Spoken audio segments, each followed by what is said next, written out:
አገራችን የተለያየ ችግር ውስጥ የገባችው ችግር ስላለ አይደለም። ድህነት ኢትዮጵያ ውስጥ ዋናው መሰረቱ ኋላ ቀርነት ነው።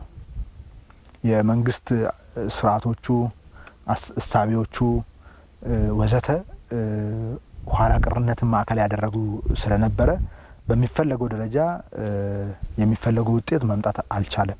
ይሄ ብዙ ነገሮችን በሚፈለገው ደረጃ ድል እንዳይመዘገብ ውጤት እንዳይመጣ ሲያደርግ ቆይቷል እንጂ ኢትዮጵያ ድሃ ልትሆን የምትገባ ሀገር አይደለችም። በቂ መሬት፣ በቂ የሰው ኃይል እና የሚገርም አየር ከውሃ ጋር ያላት ሀገር ነች። ከ90 ቢሊዮን ሜትር ኪዩብ በላይ ውሃ በአመት የምታገኝ ሀገር ነች። ይሄ ሁሉ ተፋሰስ፣ ይሄ ሁሉ ስራ፣ ይሄ ሁሉ ውጤት ያላት ሀገር ፈጣሪ በዚህ መልኩ ባርኳት የሰጣት ሀገር ድሃ የሆነችው መርጣ ነው። ያንን የመረጡላት ደግሞ መሪዎቿ ናቸው። መሪዎቿ ህዝቡን ሸብበው በተለያዩ ኋላ ቀር አስተሳሰቦች ገምደው በማይገቡ የኋላ ቀር አካሄዶች ቀፍደው ይዘውት ህዝቡ በድህነት በኋላ ቀርነት ውስጥ እንዲኖር፣ ለረሃብ እንዲጋለጥ፣ ለድህነት እንዲጋለጥ ሲያደርጉት ቆይተዋል። ስለዚህ ይሄ የድህነት ጭቅቂት የሚታጠብ ነው። ከዚህ ጭቅቂት መንጻት እንችላለን። በጣም አሳፋሪ ከሆነ ከዚህ ህይወት ውስጥ መላቀቅ እንችላለን። ከዚህ መላቀቅ ደግሞ የምንችለው በፉከራ፣ በቀረርቶ፣ በጩኸት አይደለም። በተግባር ስራ፣ በተግባር እንቅስቃሴ፣ በላባችን ነው። በላባችን ነው ራሳችንን ማጽዳት የምንችለው፣ ማጽናት የምንችለው፣ ብልጽግና ማረጋገጥ የምንችለው፣ ከዚህ ድህነት መላቀቅ የምንችለው። ስለዚህ ይሄን ማድረግ አለብንም፣ እንችላለንም የሚል እሳቤ ተይዞ በመንግስታችን በስፔሻሊ በክቡር ጠቅላይ ሚኒስትር ዶክተር አብይ አህመድ ከመደመር እሳቤ ጀምሮ ባሉት እሳቤዎች በደንብ በተቀናጀ መልኩ ታስቦ ኢትዮጵያ ከዚህ አዙሪት ውስጥ ልትወጣ ይገባል፣ ኋላ ቀርነት ሊቀረፍ ይገባል በሚል መንግስት ደግሞ የድህነት ጠባቂ ሳይሆን ድህነትን ህዝቡ ላይ የሚጠብቅ ቆልፎ ህዝቡን በድህነት በኋላ ቀርነት ውስጥ የሚያኖር ሳይሆን ድህነትና ኋላ ቀርነትን ህዝቡ እንዲያሸንፍ አቅም የሚሆን ጉልበት የሚሆን መሆን አለበት። እዚህ ላይ አብዮት ሊካሄድ ይገባል፣ ለውጥ ሊመጣ ይገባል ተብሎ ታስቦ ነው የተገባበት። በዚህ በተገባበት ስራ ብዙ ስራዎች ውስጥ እየተሰራ ነው ያለው። አንዱ እንደ ምሳሌ ሊወሰድ የሚችለው የዚህ የስንዴ ጉዳይ ነው። ስንዴ ከውጪ እየገባ በእርዳታ ነው እየኖርን ያለ ነው። እጅግ በጣም አሳፋሪ ነው። ከዚህ አሳፋሪ ነገር ውስጥ ልንወጣ ይገባል። ከዚህ አሳፋሪ ተግባር ውስጥ መውጣት አለብን። እንደ ኢትዮጵያዊነት ከዚህ በላይ ውርደት የለም። አባቶቻችን በጣም በኋላ ቀር አካሄድ ውስጥ ተሰባስበው ብዙ ችግር እያለ በችግሩ ሳይፈተኑ የራሳቸውን ነጻነት ያረጋገጡ፣ ነጻነትን እኛን ያወረሱ ነን። የኛ ተግባር ከዛ በኋላ ቢኖር በዛ እየዘፈን መኖር ነው። በዛ እየዘፈን እየተሾከትን ከመኖር ያለፈ አንድ እሴት ላው ላይ አልጨመርም። ይሄ ሁሉ ነገር እያለን፣ ይሄ ሁሉ ሀብት እያለን፣ ይሄ ሁሉ እድል እያለን በኋላ ቀርነት ታስረን ነው ያለ ነው ማለት ነው። ስለዚህ ይሄንን አሳፋሪ የኢትዮጵያ ሉዓላዊነት ቀፍድዶ የያዘ ችግር፣ የኢትዮጵያ ሉዓላዊነት የሰበረ ጉዳይ ከመሰረቱ መፈታት አለበት ተብሎ አቅጣጫ ተወስዶ ነው የተገባበት። የክቡር ጠቅላይ ሚኒስትሩ አቅጣጫ ካስቀመጡ በኋላ እውነት ለመናገር የኦሮሚያ ክልል አመራር አልተቀበለውም። አቅርበን ካቢኔው ላይ ውድቅ ነው የተደረገው። ይህ አይቻልም፣ በበጋ ስንዴ እንዴት ማምረት ይቻላል የሚል እሳቤ ነው የነበረው ማለት ነው። ይሄንን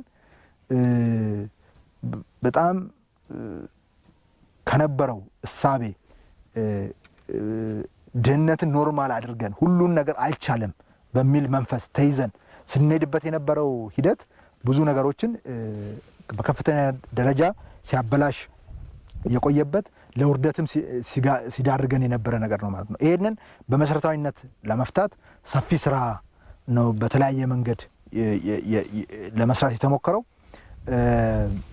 በእኛ ክልል በኩል ከብዙ ጭቅጭቅ በኋላ አዳማ ላይ አዲስ ዲክላሬሽን የክቡር ጠቅላይ ሚኒስትሩን አቅጣጫ ማዕከል አድርገን ዲክላሬሽን እንዲደረግ አድርገናል።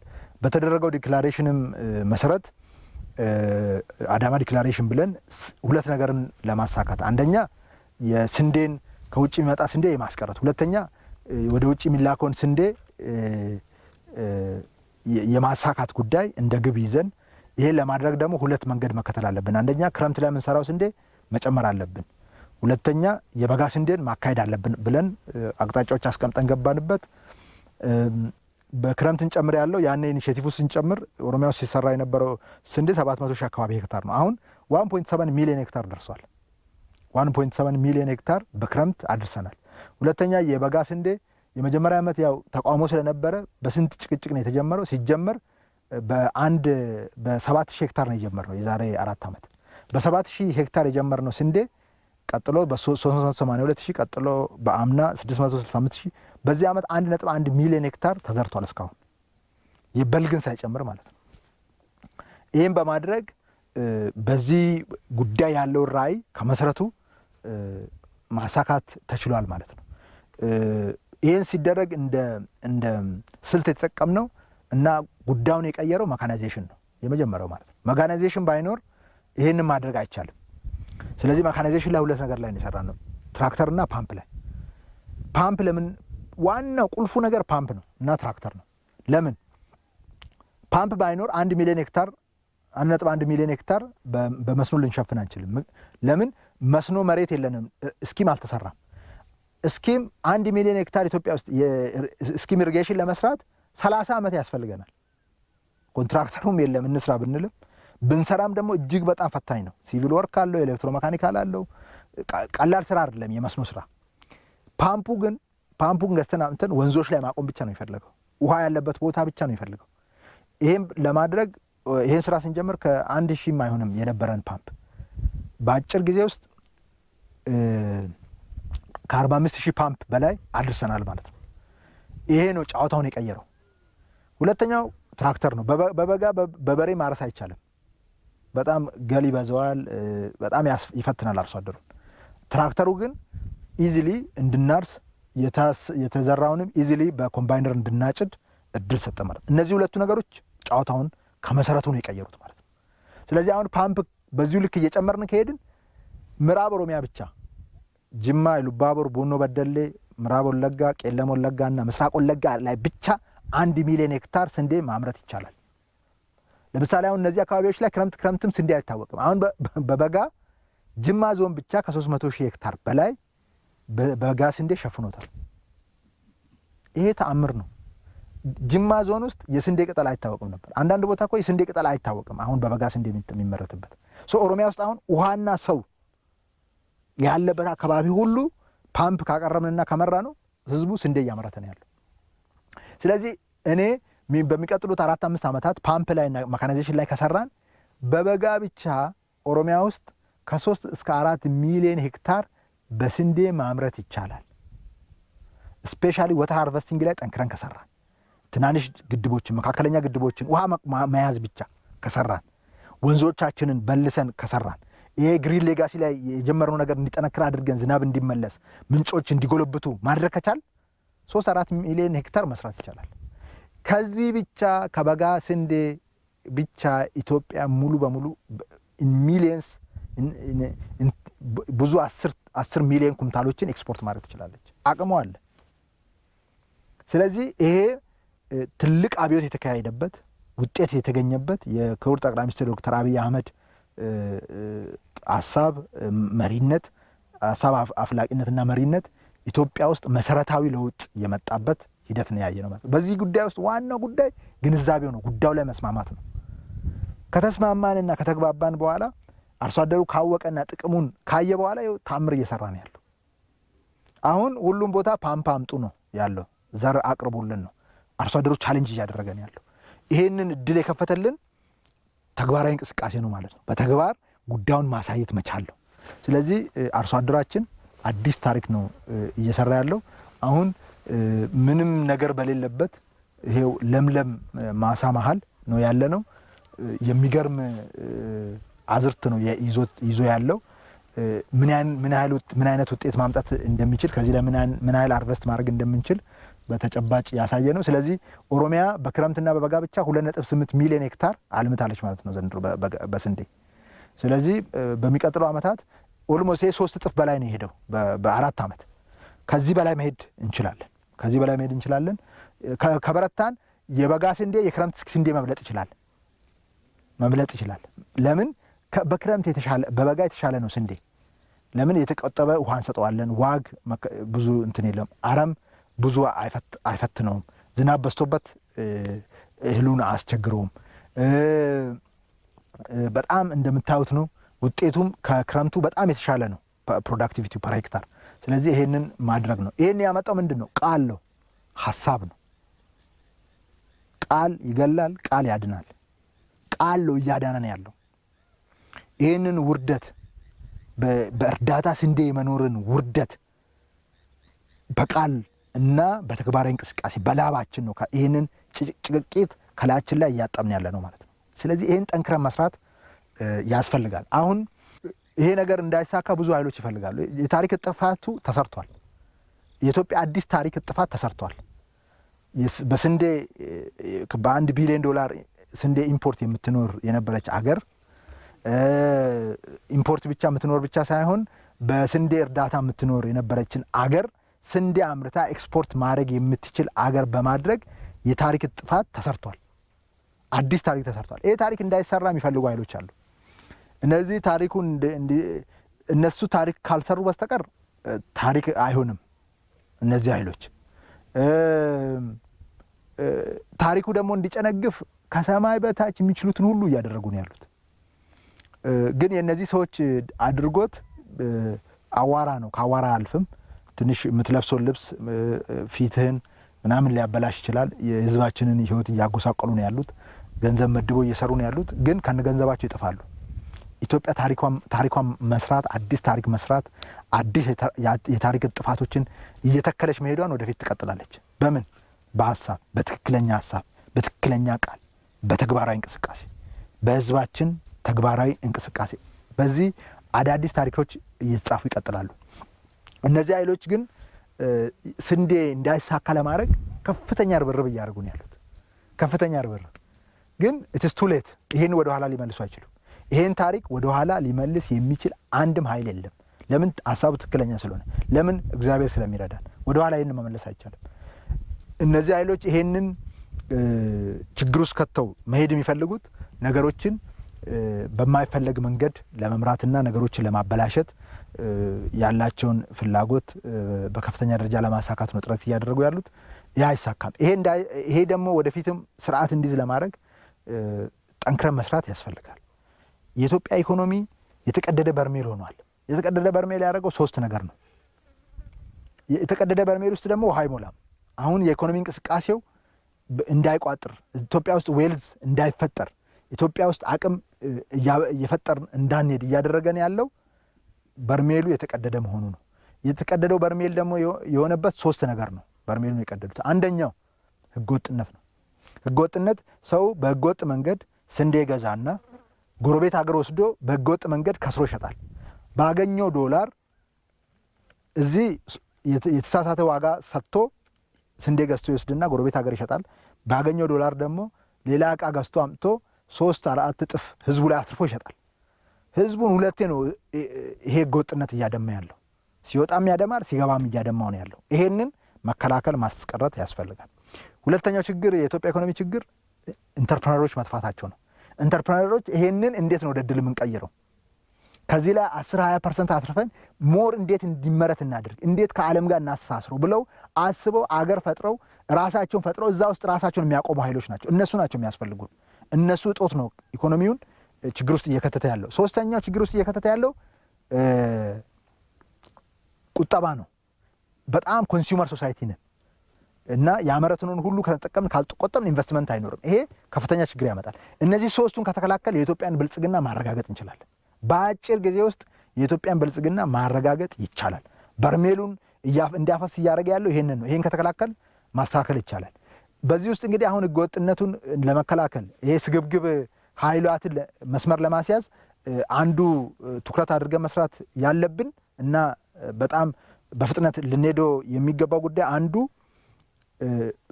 አርሶ አደሩና ህዝቡና ነጋዴው ጋር አንድ አይነት ሐሳቤ መምጣት አለበት። አንድ አይነት ሐሳቤ እንዲመጣ ስንል አርበኝነት ያስፈልጋል። እውነት ኢትዮጵያን የምንወዳት እውነት ኢትዮጵያ እንድትቀየር ብልጽግናዋ እንዲረጋገጥ ከተፈለገ አርበኝነት ያስፈልጋል። አርበኝነት ማለት ምን ማለት ነው?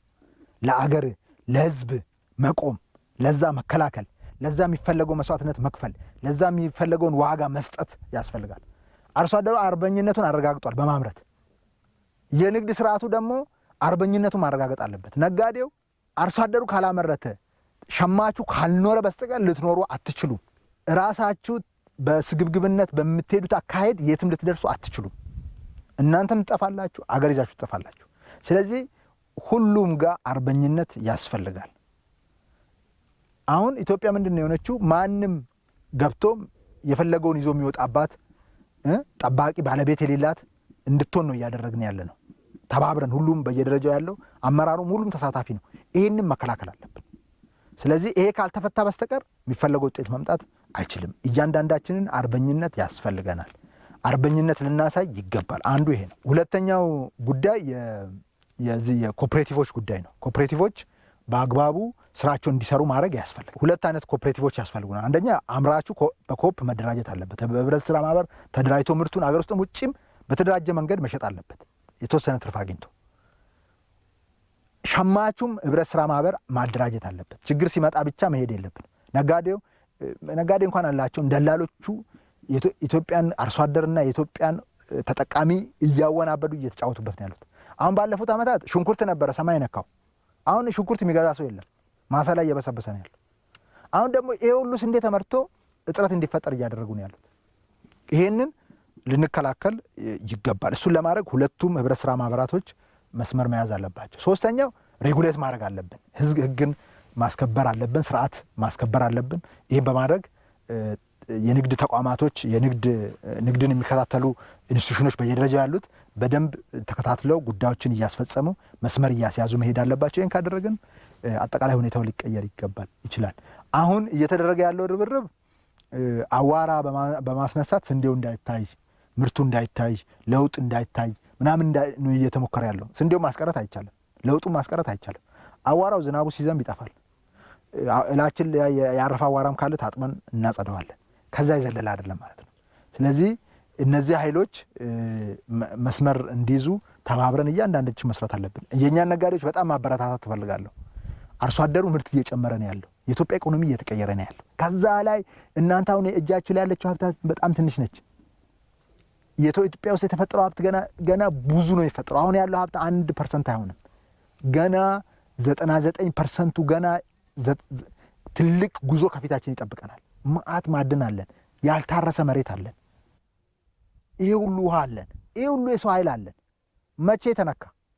ስለዚህ እዚህ ውጭ በተፈጠረችው ትናንሽ ነገር በስግብግብነት ነገሩን ማጥፋት ሳይሆን ተባብረን ይበልጥ እንድንሰራ ማድረግ አለብን።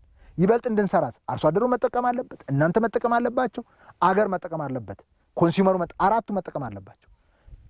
አምራቹ መጠቀም አለበት፣ ተጠቃሚ መጠቀም አለበት፣ ነጋዴው መጠቀም አለበት፣ መንግስት መጠቀም አለበት። አራቱ ካልተጠቀሙ በስተቀር ተባብሮ ኢትዮጵያ ልትቀየር አትችልም። አንዱ ኃይል ብቻ በስግብግነት ይዞ የሚቀይራት ኢትዮጵያ የለችም። ስለዚህ አራቱም እንዲጠቀም እንስራ። አርሶ አደሩም አምርቶ ምርቱን ጨምሮ እንዲቀጥል በቂ ዋጋ እንዲያገኝ እናድርግ፣ ተገቢውን ዋጋ። ተጠቃሚውም ኮንሱመሩም በተመጣጣኝ ዋጋ ምርቱን እንዲያገኝ ማድረግ አለብን። ነጋዴ እዚህ መሀል ያለውን ነው መጠቀም ያለበት።